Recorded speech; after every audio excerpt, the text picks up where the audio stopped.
workshop webinar series, specifically counselors and the redesigned assessments.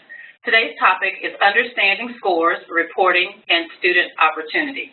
Thank you for joining us this afternoon. After the webinar, for those of you who are new to our webinar series, after the webinar, you will receive a follow-up email with information to complete an evaluation. You will also receive helpful links to the actual webinar recording and the presentation that you will see today. So if you are interested in taking notes, please also know that you will have access to the actual presentation and the webinar recording following today's session. In addition, we always look forward to additional suggestions for future webinar topics and or any additional questions that you may have regarding content included in today's webinar, and you should send an email to us to cw@collegeboard.org. Again, thank you for joining us for the 2014-2015 Counselor Webinar Series.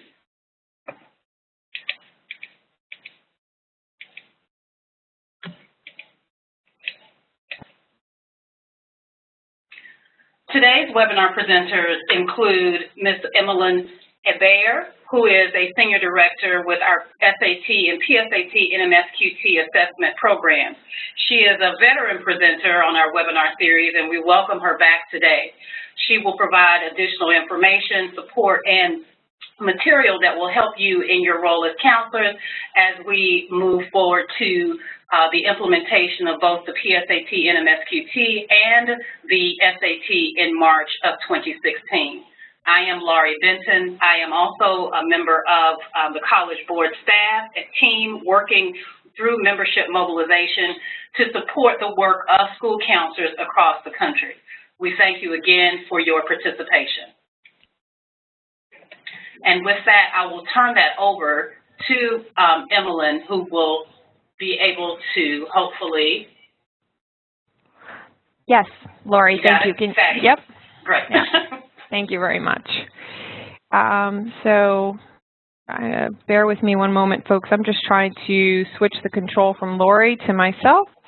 Laurie, it looks like I'm not able to do that, so I may need you to advance the slides for me. I just did. Hopefully that. Oh, okay. Okay. Okay, so I don't have the slides now because they weren't loaded. Fabulous. I think you were sharing your desktop. I was. I'm coming back. Please excuse us today. We're having a few technical difficulties on our end, so we will.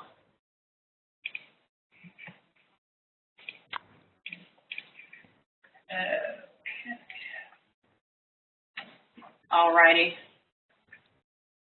So are you seeing the slide that we need to see? No, it does not look like you are projecting yet.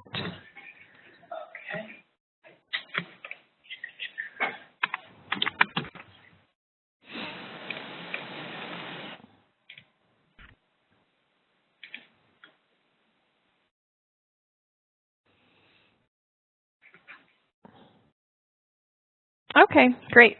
So I'll just let you know when to advance to the next slide. Thank you. So much. Okay, so for starters, I know we've reviewed this information on previous webinars, but for some of you, this may be your first webinar, and thank you for joining us today. But wanted to review very quickly the reason for the redesign, and that is that we see year after year the numbers being stagnant, and the majority of students that are taking the SAT just aren't ready for success in a first year of college.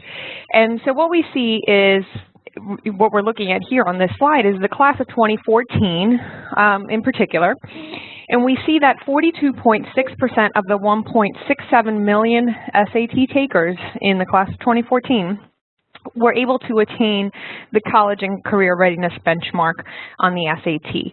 And that number is a number that research shows us it should not be used, first of all, alone as a cut score, but that number, you know, in addition to a student's background, their GPA, you know, all other factors that you would take into consideration, gives us an idea of the likelihood of first-year success in college. And basically what it says, there's a 65% likelihood of that student attaining a B- or better in their first year of college. And once again, only 42.6% of SAT takers in 2014, or in the graduating class of 2014, met that benchmark, which means about 57% were not ready or did not have, you know, a very good likelihood for success. And when you look at the various subgroups, so for example, African American students, Hispanic, and Native American, we see that the numbers are even lower. And what's really alarming is that I'm only showing you 2014 here, but if I were to pull up 2013, 2012, 2011, 2010, 2009, I assure you that the numbers are the same. And yet, the population of test takers has continued to grow, particularly the population of some of these subgroups, for example, African American and Hispanic, which have really grown in the last few years. But the attainment here, the attainment rate remains the same. So there are a number of things that the College Board is doing to try and raise these numbers. And one of those things is redesigning the SAT. And redesigning a test alone is not going to solve this problem, but redesigning it and aligning it to those things that matter most for college and career readiness, those things that students should be focused on in the classroom, and then reporting on that information in a way that is meaningful and actionable so that educators can really make sense of that data and those scores and take action in their classrooms, in their schools, and their districts. That is a way in which we can help to improve these numbers. So, Lori, can you go to the next slide, please? So these here are the 8 key changes to the SAT. And again, I'm not going to go over these in great detail. We have gone over them in several of the webinars this year so far, which are all recorded and available through the web page that Lori mentioned before.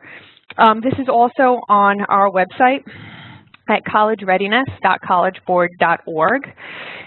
So you can read all about these 8 key changes. But these are the fundamental shifts that we are making to the SAT. And what you'll notice when you look at these, words in context, command of evidence, math that matters most, when we're talking about skills and content that are really the most important, disproportionately more important for that first-year college success than any other skill or content area. And so when we take a look at the scores that we'll be providing on the next slide, the scores that we'll be providing for the SAT, we'll see that they align to these changes. So if you look here, we're, for the first time ever, going to be providing a total score. We've never actually done that before. We've reported on the math, the critical reading, and the writing, and previous to that, we reported on the math and the verbal, and we gave those out as separate scores. We never actually added them up for everyone. So we are now going to be adding them up for you, and you will be receiving this total score. However, you'll still get the section scores, and one section will be evidence-based reading and writing, the other section will be math. Each of those sections will be 200 to 800. So the total score will be 400 to 1600, the section scores 200 to 800. And then we get to where we're seeing a next level of information. So in the past, we've given that section score. We've not given the total score. Of course, folks have added it on their own and figured out what the total score was. But if a student scored a 500 in math, they really didn't know, well, you know, where in math was I strongest or you know, where was I weakest? And so we are now going to be giving even more information in the layers below. So The math section is made up of one test, the math test, which is broken up into two areas, math with calculator and math no calculator. And so students will get the section score and the test score. The evidence-based reading and writing section is actually two separate tests. So a reading test, and a writing and language test. So for those people that say that, we're getting rid of the, writing on the SAT and that writing is optional, writing is not optional. Writing and language is very much a test, a major component of the SAT. It is just the essay that is optional. And as you can tell from this slide here, the essay scores are not on here. That's because the essay scores are separate. But students will be getting a breakdown of what that reading test score was and what that writing and language test score was. So they'll get the 500 for evidence-based reading and writing, but they'll be able to see, well, I was a little stronger in reading than I was in writing and language, for example, or vice versa. Then we will also be providing two cross-test scores, one for analysis in science and one for analysis in history and social studies. We are not testing content, and there are no tests for these areas. You'll see that on this slide, they span across both sections, evidence-based reading and writing and math, and by default, they span across the three tests, reading, writing and language, and math. So what ends up happening is that there will be items on each one of the tests that contribute to these scores. So if you look at the test specifications today, which are online on our website, you'll see that for each test, there's a breakdown. How many passages in the reading, how many passages in the writing and language tests will be science-based passages? How many will be history and social studies-based passages? How many items relating to those passages, will there be included that will contribute to these scores? And in the math section, you'll also see how many items on the math test are science-based or history and social studies-based. Then we'll take it down a further level. And so what you will see are two scores known as words in context and command of evidence, again, following the key changes of the SAT, that will span across the reading and the writing and language tests. So these will provide yet another level. So the student receives, say, a 25 on the reading test. Scores range from 20 to 40. And they'll be able to say, okay, well, it looks like I was pretty strong in words and context. I got a 14 there. But command of evidence, I got a 7. Maybe not so great. Maybe that's where I need to put my focus. So again, giving a little more information, not just for the student, but also for the educators to be able to say, hey, here's where we can pinpoint some areas for work. Likewise, under the writing and language test, there are also two subscores for expression of ideas and for standard English conventions. Again, giving even more information for that writing and language test. And then in the math, you'll see three subscores. We talked about the math key change being math that matters most. That math that matters most is broken down into three areas: heart of algebra, problem solving and data analysis, and passport to advanced math. And so each one of those key areas in math that matters most will receive a subscore. Again, letting that student know, hey, I did pretty well in math overall, and it looks like I really aced heart of algebra and did really well in problem solving and data analysis, but my score was a little lower for passport to advanced math, so maybe that's why I need to spend a little more time. Now these scores, again, are separate from the essay score. The essay will receive three separate scores, one for reading, one for writing, and one for analysis. We're not going to discuss those too much today, but just know that you'll be getting those three additional scores for students that do take the essay. What I want to mention about the scores that you see on the screen now is that those will be the same scores that will be present in the entire SAT suite of assessments. And what we mean by the SAT suite of assessments, Lori, if you can go to the next slide. We know that college and career readiness is not a point in time. So if we wait until a student is in their 11th or 12th grade taking the SAT to figure out where they are on that continuum, it's a little too late. It's a little too late to, if we find out that they are far behind at that point. And so we've developed a suite of assessments based on the same principles, the same evidence base, the same 8 key changes minus the essay key change, which only applies to the SAT. And we've created these assessments, PSAT 8-9, which is for your 8th and 9th graders, PSAT NMSQT, and its close cousin PSAT 10, which is actually the same test, but it's administered in the spring to 10th graders. It is not tied to national merit, which is why we can't call it the PSAT NMSQT. It is the PSAT 10. And then the SAT.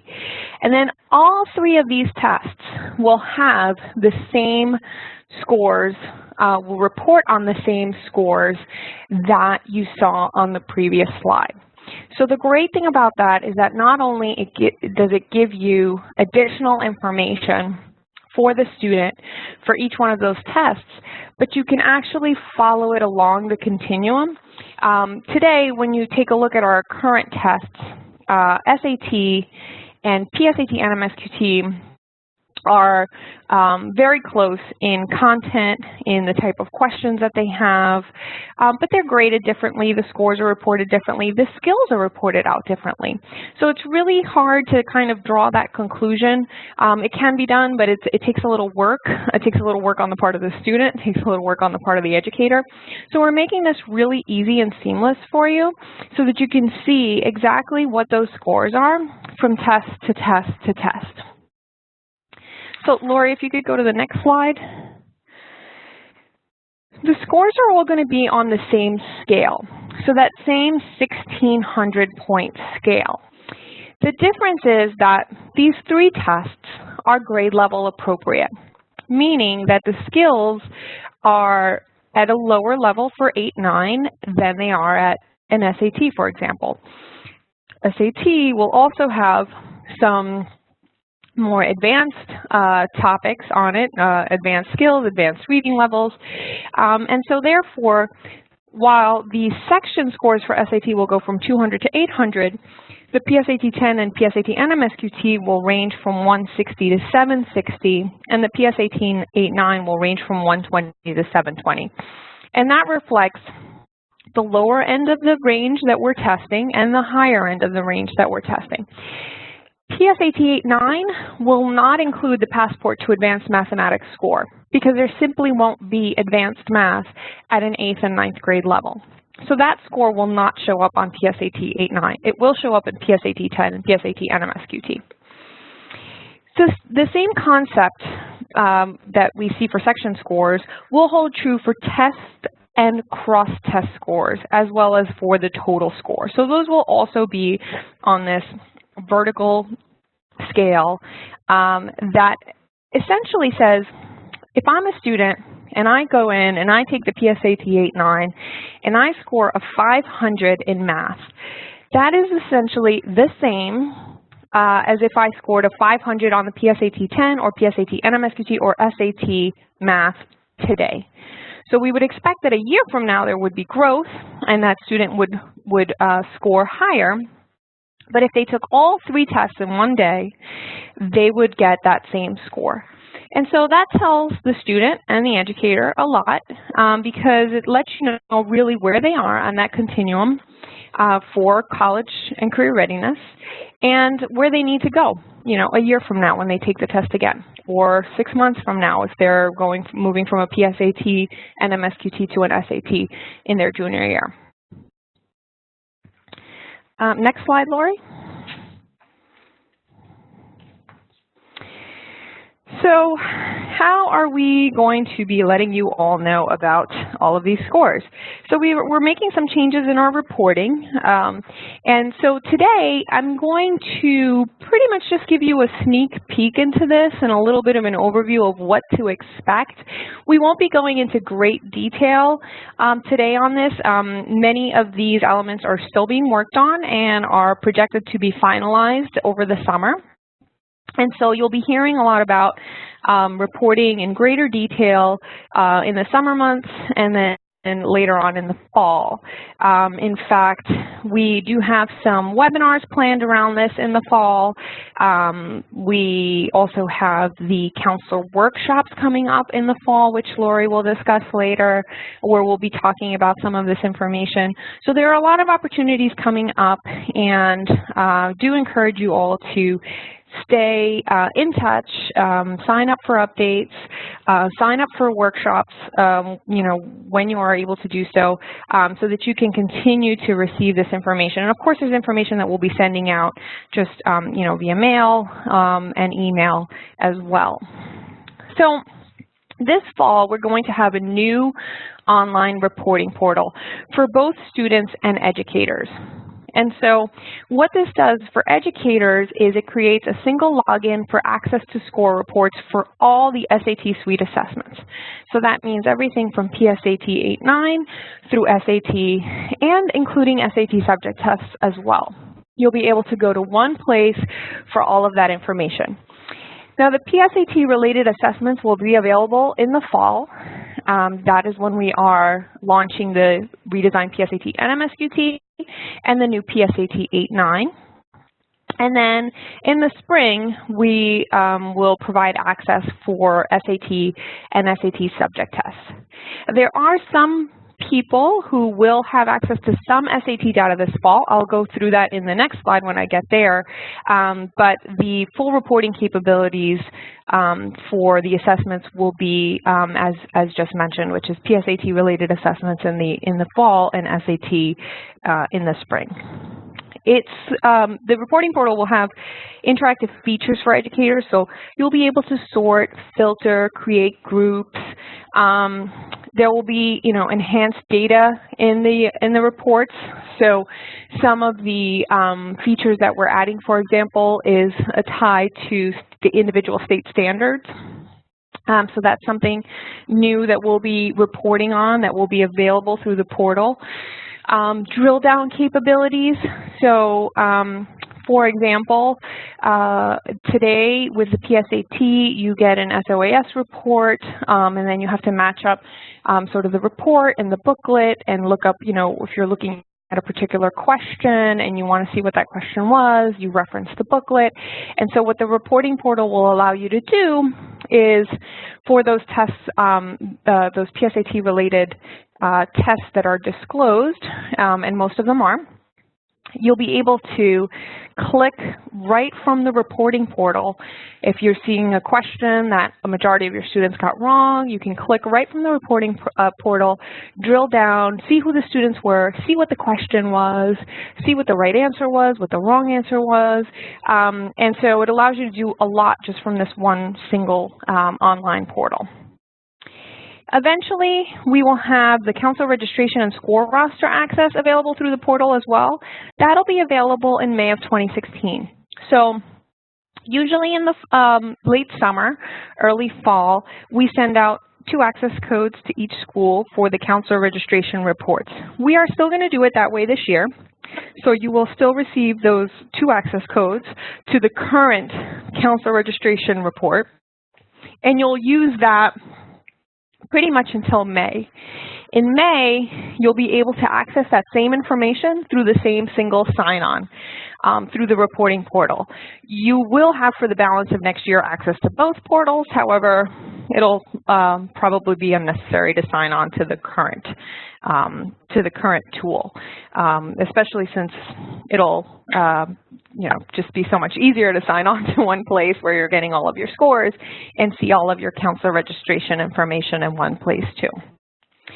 And you'll also be able to batch print student score reports through the portal, score labels, and SAT admission tickets. The admission tickets will be available for printing again in May of 2016, so that will not be available for the March administration, but you'll be able to do that for the later administrations.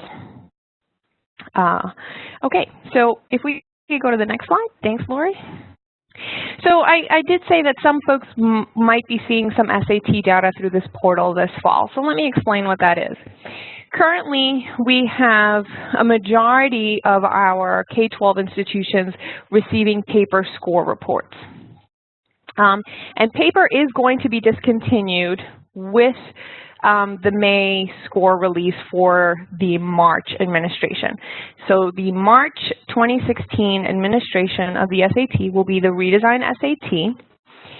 Those scores will be delayed beyond the normal score release, and the reason for that is it's pretty normal to do this with a change in any standardized test, because there's a period that needs to occur after that administration for some analysis and review, and in this case creating our concordance tables, which will allow you to translate between what a score on the current test means with a score on the redesigned test. So around the beginning of May, we will be releasing the scores for that March administration. Those scores will be released through the portal, and they will not come via paper. Again, you have so much more functionality through the portal. You'll be able to print all those labels that you would normally receive from us. You can create reports and download them to, for example, Excel or PDF and save them.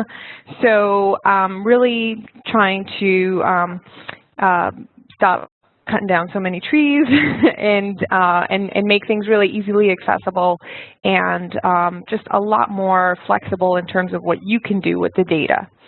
But for those folks that are currently today not receiving paper, that are receiving either an electronic score report or a CD, these are the folks that are going to be seeing some data in the fall. And so let me explain what that is. First of all, CD will be discontinued, as will paper. So we'll no longer be mailing out CDs. So if you're a current electronic score report recipient or a CD recipient, you will be using the portal as well. So everyone will be using the K-12 reporting portal.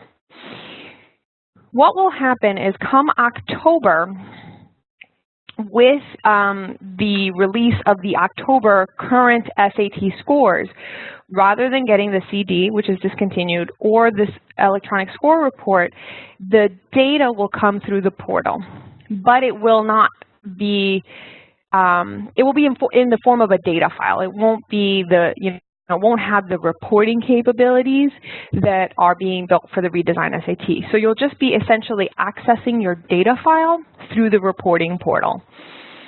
So in order to access that data, you must be set up in the portal by October. We'll discuss this a little bit further in the next slide. And again, then by the time the redesigned scores are first released in May of 2016, you'll have those full reporting capabilities in there as well. Next slide. Okay, so for PSAT, I just want to take out a moment to talk about PSAT. PSAT, we are still going to be sending paper reports, but instead of sending 2 paper reports like we have in the past, we are going to only be sending 1 paper copy of the score reports to the school. That paper copy is meant to go to the student. It's also not going to have the complete scoring information. So it will have some of the basic scoring information on it, with instructions to go online to their College Board accounts. If they don't have one, they'll be instructed to create one. And that is where they will see the complete reporting details. And again, through this one College Board account, they'll be able to see over time their scores for the entire SAT suite of assessments. So, educators will receive all of their scores through the portal. The 1 paper copy goes to the student, and that paper copy is going to direct the student to go online to their online College Board account for the rest of their scores and reporting and other information. Next slide. So here's what the timeline looks like for the next 6 months or so. In July, we'll be sending out instructions and access codes for administrator setup. So the way this will work is there will be 1 or 2 in some cases more, administrators per school or district or state, depending on how it's set up. And then that person will grant access to other users. And so we'll be sending out that information around the July timeframe. At that time, we'll also have test files available for those electronic score recipients so that they can test out the new application and make sure everything is working okay. So in October, those SAT scores come out for the current test, and those electronic score report recipients will be able to access that data file through the online portal. Then in November, those folks who are administering the PSAT 8 and 9 need to be set up on the portal as well by that time so that they can start receiving PSAT 8 and 9 scores if they administered that test early on in the four-month window.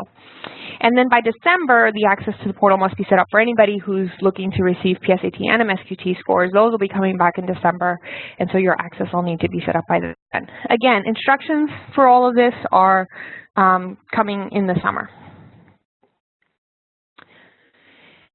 So the student score report, just want to talk a little bit about that. This is going to replace My College Quick Start. So there's currently, students have access to My College Quick Start and where they log on and they see My Online Score Report. My College Quick Start is going away. It's all going to be accessed through the College Board account. Because today, currently, they have My College Quick Start, and then they could potentially have a College Board account as well. They'll eventually need a College Board account anyway to register for the SAT, and so this way they just have the one account to worry about. And so instead of having My Online Score Report, they'll have full access to their score report through the College Board account. And it's going to allow students to review each test question, their answers, and the correct answers with answer explanations for all of the PSAT-related assessments. SAT is not usually a disclosed form. When it is, we have a question and answer service that we provide that will be outside of the portal. But for the PSAT-related assessments, all of the drill down information will be in the portal so long as it's a disclosed form. So one thing I'd like to mention is that in the first year of its administration, PSAT 8-9 will not be a disclosed form. In subsequent years, it will be. So for the first year, you'll be able to see that, the type of question it was, so whether or not it was heart of algebra, for example, and whether it was incorrect or correct, but you won't be able to drill down into that data. That's only for PSAT 8-9. PSAT and MSQT will be disclosed, and students will be able to drill down and see that information. And so through this portal as well, they'll be able to see all of the sub-score information and all of that additional insight we were talking about before. Next slide.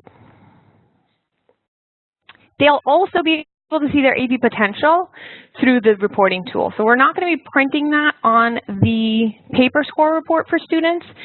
That's information that they'll be able to obtain when they log on to see their scores online. And again, that replaces the My AP Potential section that's currently available through My College Quick Start.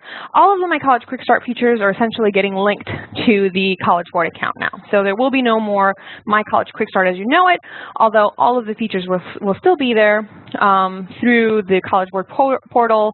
And then, of course, the practice piece is what's moving over to Khan Academy, which is, if you're interested in that, we just did a webinar last month on Khan Academy and the official SAT practice on khanacademy.org, and that recording is available online, as Lori mentioned before. So I think with that, that takes me to the end of my presentation. So I'll turn it over to Lori, and I know there's some questions. I'll let Lori moderate those in a few minutes. Okay, thank you, Emmeline. Thank you so much for providing the information. And yes, to all attendees, we have been capturing your questions, and at the conclusion of the webinar, the last few minutes, we will be able to answer those accordingly. But in the interim, I wanted to share some information with you that will be hopefully helpful as you try to navigate your way through a lot of the information that is coming fast and furious to you as you close out the school year or have closed out the school year and are preparing for the upcoming year 2015-2016. The first thing I really want to just share with you is that all of the information that Emmeline has shared along with and made reference to, along with the content that has been available and discussed in previous webinars, can be accessed from this page. This is our counselor workshop page, but it is chock full of information and access to other materials and resources that will be helpful to you. And so on the screen, I've listed the actual web address for the site. And so that web address is www.collegeBoard.org/CW. And on the screen, there is a screenshot of what you will see when you come to that page. And on this page, you'll have an opportunity to log in or to access and register for the 2015 counselor workshops. And these are 200 free national workshops that will be happening across the country beginning late August through the end of September. And so it would be a great opportunity if you could bring a colleague and or administrator, particularly for those at that first hour and 30 minutes, where information regarding the redesigned assessments will be discussed in detail to ensure that everyone is on the same page and can get those questions answered as they launch into the new school year. On this page also, if you look in the middle where it says the Counselor Resource Guide to the Redesigned Assessments, this booklet was actually mailed to about 40,000 counselors back in March of this year. However, there is also, this allows you to access the PDF of that particular booklet so that you will get information regarding the details around the SAT suite of assessments, including details for the PSAT 8-9, PSAT 10, PSAT NMSQT, along with the SAT. So there is an overview of information, details, and then also that hopefully will help you in your planning for the next school year. Over to the right, where you see upcoming and on-demand counselor webinars, again, this will allow you to access those webinars that have occurred since the beginning of this academic year. And they are not limited to the topics related to the assessment redesign, but there are topics related to college advising, of course, financial aid, financial literacy, and then counselor leadership. So I wanted to make sure that you had an opportunity to see this page and to link to this page so that you could get the information that would be helpful in your work as counselors in supporting students and children. I also wanted to give you a heads up. We have already scheduled the next year's webinars that are closely focused on the redesigned assessment. And so our first webinar will occur on August 12th. You will be able to link and register for these webinars on the page I just shared with you. So please make sure that you bookmark that page and visit, and so that you will also be able to stay abreast on different topics, including navigating SAT, the summer mailings, SAT student focused features, and Khan Academy, and so just a wide variety of topics that we hope will help you navigate this information. We would also like for you to join the counselor online community. If you have not been receiving mailings from the College Board and you would like to receive mailings from the College Board, two ways to do that is, number one, join the counselor online community, and or also join the 4 or More campaign, where we capture we are able to capture your contact information and send any pertinent mailings out directly to you. So please make sure that you, if you're interested, that you access these 2 resources to definitely keep you in the loop about the redesigned assessments and other counselor-focused items that will help. So on that note, I want to transition back to the questions that we have received. Emmeline, are you able to see the chat feature? Are you able to open that? I am. Okay. Okay. So I guess let me go back and scroll and start reading them off. That's fine. I was going to go down, but I just wanted to make sure if you were. Oh yeah, no, you can, if you want to go ahead and ask and I'll reply, okay. That'll work. Okay, instead of doing double duty, we'll tag team. Okay, and just so everyone knows, Emmeline is actually located in New York and I'm here in the Atlanta office, so it's not like we're sitting right next to each other. So we thank you for your grace as we work through our adventure with this webinar. I have a question. The college and career readiness benchmark aligns to an average SAT score. I have students who receive their test scores and feel pretty good because they got a score close to the average. However, I'm not sure. However, the data that you showed on the first slide, I'm feeling like an average score isn't as good as a student might think. Any thoughts on that? So the college and career readiness benchmark was set through a lot of data, and what it is, it's a 1550. That's including critical reading, math, and writing, and we say or 500 per section, which I know does not add up to 1550, but trust me, that is how psychometrically it works. And I am not a psychometrician, so I can't really get into the details of that. But so I guess that is, you know, somewhere around the norm, but that is what studies show us, you know, leads to this 65% likelihood of obtaining a B- or better. Now, some would argue that maybe, you know, success isn't seen as a B-, maybe a C or a C+ is success. So it's, you know, again, it's how you define success, and again, it's a probability. So we know the research tells us that these students who are scoring on average this or better are going to have that 65% likelihood or greater of obtaining that B- or better in their first year of college. That said, you know, for those students that are on the border or off the mark, it doesn't necessarily mean that they won't. And that's why you have to take into consideration other things such as their grades, their GPA, the types of classes that they're taking, you know, how well prepared are they? You know, there's a lot of factors to look at. So we would never advocate for that to be a cut score of any kind. Thank you. I have two questions regarding math that relate to which level math is the math that matters most, and what is included in the Passport to Advanced Math. What is the aligned course? Okay, so I am going to direct everyone to deliveringopportunity.org. Again, that's deliveringopportunity.org. I don't know, Lori, if you can maybe get online and bring that up. But the full test specifications are there, and it is a 211-page document, so I'm not suggesting that you go read it cover to cover. But there are some really nice, you know, quick charts that you can look at, and I would direct you to chapters 3 and chapter 4 for that. One is the ELA and one is the math. And those nice orange and white charts list exactly all of the items and everything that's tested, and then it even for the math goes into the breakdown of heart of algebra, what's included, what skills and content are we testing, problem solving and data analysis, what's included, what are we testing, and Passport to Advanced Math.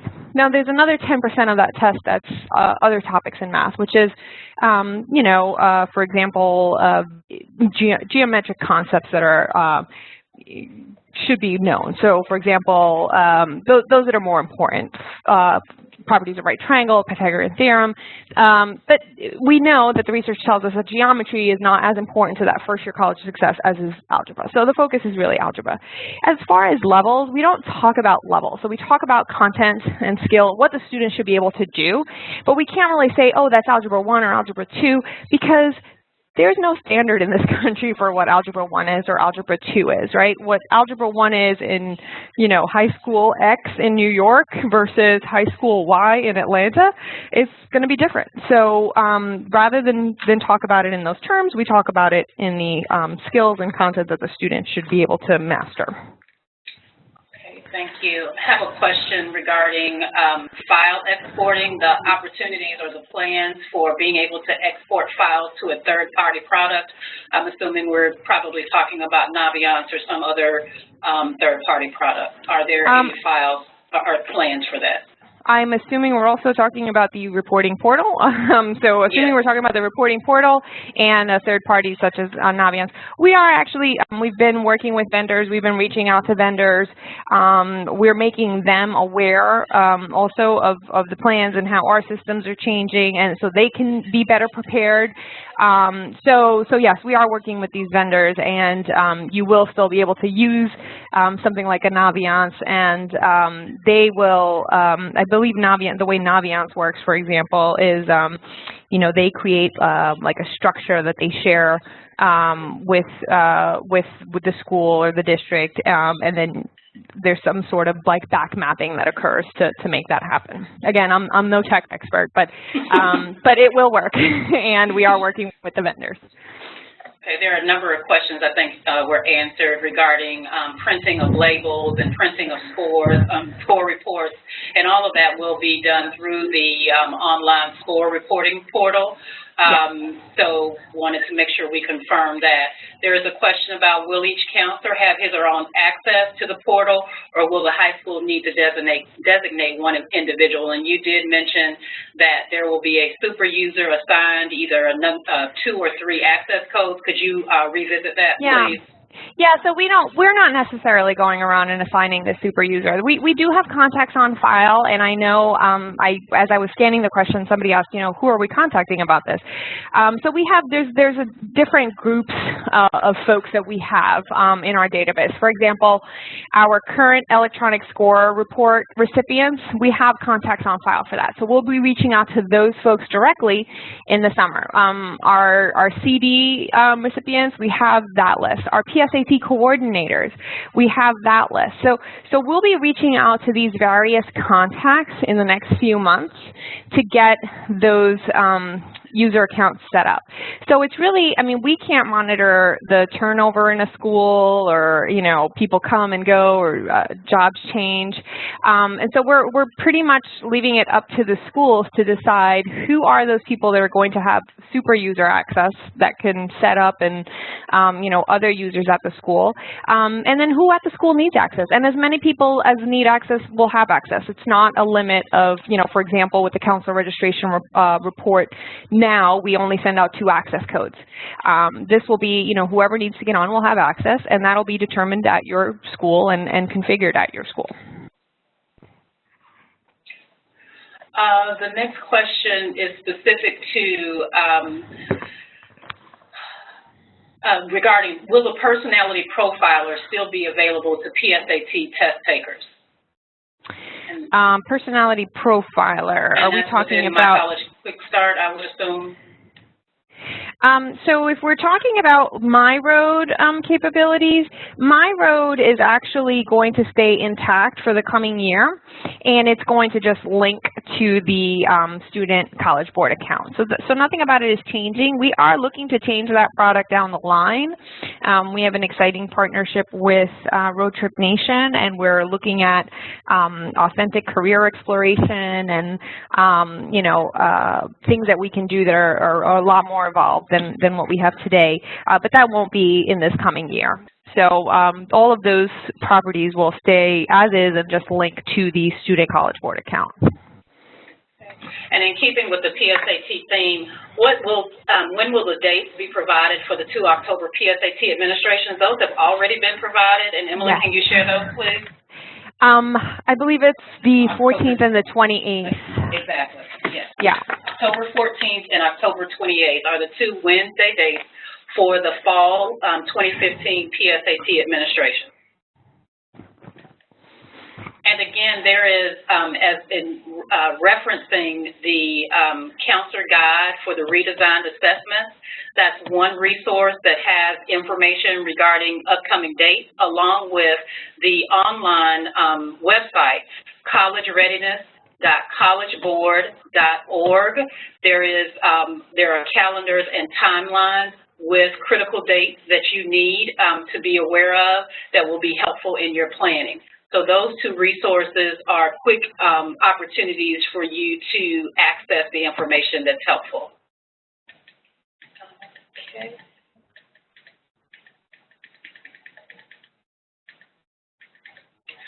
You just answered the question about who will receive initial directions and information about accessing the portal. For students who will take both versions of the SATs, will the previous test scores be merged into a new College Board account? Yeah, so the students will continue to see their old test scores. It'll all be there for them. And we're also going to retain historical data on the portal as well. The thing is, it'll be just a data file, so there won't be any kind of interactivity, you know, with the current scores that you'll eventually be able to see in that portal. Okay. There's a question or questions regarding materials and resources. One in particular that shares asked, will there be posters or materials sent to counselors with information on how to read the new test scores, SAT sub-scores, and cross-test scores? And absolutely there will be.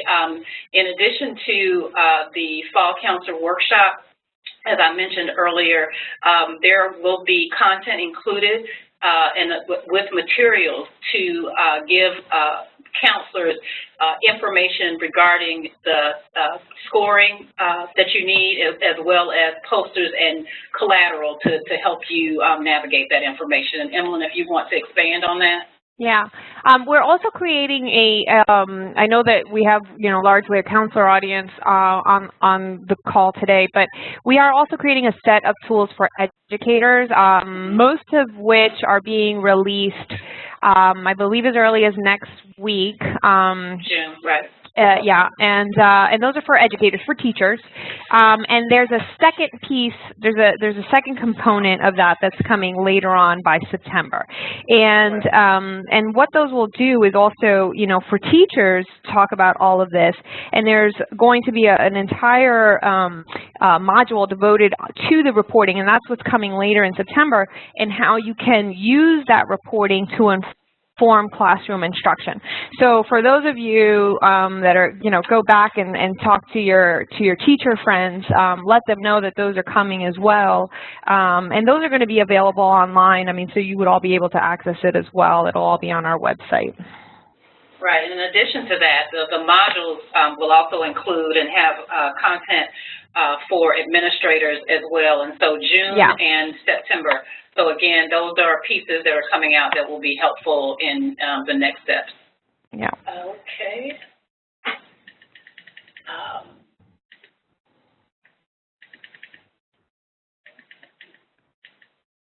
Okay, I've been asked to go back to the link to show where counselors can sign up for the website, and I'll do that while we answer these other questions. With all of the changes to online reporting, will we still be receiving score stickers for PSAT and SAT? No, you'll be able to print them from the portal. Okay. Will the question and answer service still be available for January, May, and October for the redesigned SAT? Yes, that will remain the same. I'm not sure that it's January though, but definitely May and October. It might be January. Whatever it is today, it's not changing. So, yeah. So I apologize. Sometimes my months get confused sometimes, but yeah. And also for April for the SAT school day folks. And then this is a question that we've been getting a lot. For a student who takes both the current and redesigned SATs, how will colleges, in quotation marks, superscore for determining college admission? Okay, so actually, so I want to say, first of all, a few things, because I don't know if it came up in the questions here in the chat, but I know that these questions have come up a lot, and that's, you know, how are colleges going to be using all of these scores? And what we hear from colleges, and we do have a higher ed working group, we have an entire staff that's devoted to talking to our higher ed constituents. I myself have presented to numerous higher ed audiences, and most colleges are reporting that they will accept the new scores from both the current SAT and the redesigned SAT for admission. admissions decision. So we haven't heard anybody that's not going to take one or the other. They'll be taking either current or redesigned. So just know that. Also, as far as all of the sub-score information, colleges are reporting that they're unlikely to use any of that sub-scores for admission or placement until there's further research. So a few years down the line, they can actually do some studies, see what incoming, freshmen are attaining in those areas, how that applies to their campus, and then possibly make some decisions, which in most cases includes placement and not admissions decisions, with a few exceptions, that being, a couple of specialized programs here and there have expressed interest in maybe looking at what that research says and whether or not, certain math scores would apply, for example, to an engineering area. But for the most part, by and large, you're not going to encounter higher ed using those sub-scores for anything come next year. So I just wanted to get that out of the way. As far as super scoring, we as the College Board do not advocate for super scoring. However, colleges are free to do as they wish. But we are strongly recommending against super scoring between the redesign and the current SAT. So colleges will continue to super score, but what we're saying is if you're going to super score within the same assessment. These are two different assessments. A critical reading score today, and a lot of colleges, let's face it, are using critical reading and math. They're not even using the writing. And so if you're going to super score a critical reading today with an evidence-based reading and writing tomorrow, you're including writing tomorrow, and you're not including writing today. So, it's just not sound practice to do that. And so that's our recommendation. How colleges will handle it is really up to the individual colleges. Thank you. And as we close out, I'm going to go through a few more. One additional question has to do with access to the portal, whether through if you're in a traditional setting with in a district or a school and or nonprofit organization, how will access be determined, and who should, where should be that point of contact to start and figure out who has access? So can you elaborate on that?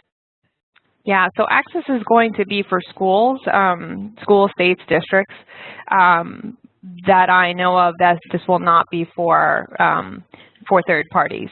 So. And typically, is the access going to be with an administrator and or the person who's listed as a coordinator of some kind, whether that's the PSAT coordinator or such, or how will that? Yeah. So again, access at your school is for anyone who needs it, determined by your school. And the folks that we'll be contacting are those folks that we have, so we'll start initially with our ESR contacts, which will need will need to receive their SAT scores even for the current exam this October.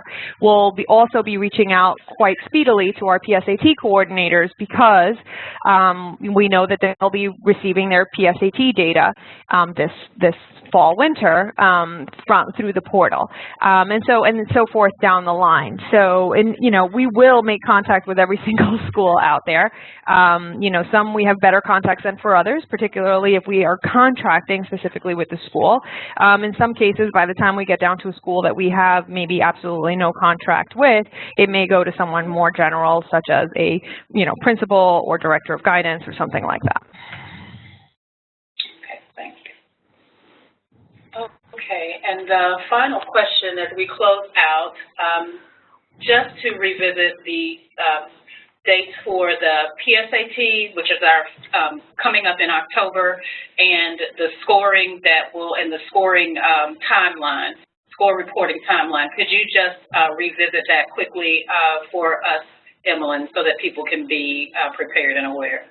Sure. So the PSAT and MSQT will be administered in October, and we expect the scores to be out in December.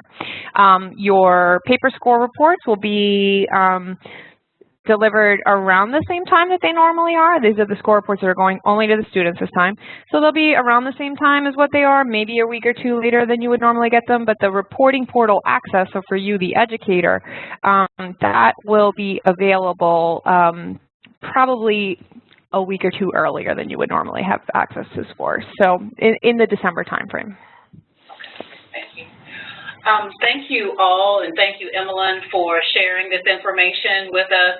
We will capture the remaining questions, and in response to the, as we said, at the end of this webinar, you will receive a follow-up email, and we will include additional responses to the questions that were posed, along with resources that we'll refer to, including, I'll send a link that includes the test specification document, as well as the PDF of the counselor guide, so that you have that readily available.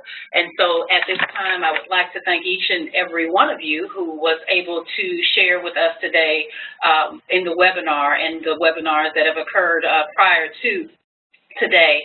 To thank you again for your time. We look forward to continuing our conversations and engagement with you to support the work that you're doing every day in the schools. If you have additional questions, of course, please feel free to email us at cw@counselorworkshops.com. Thanks so much, and have a wonderful afternoon.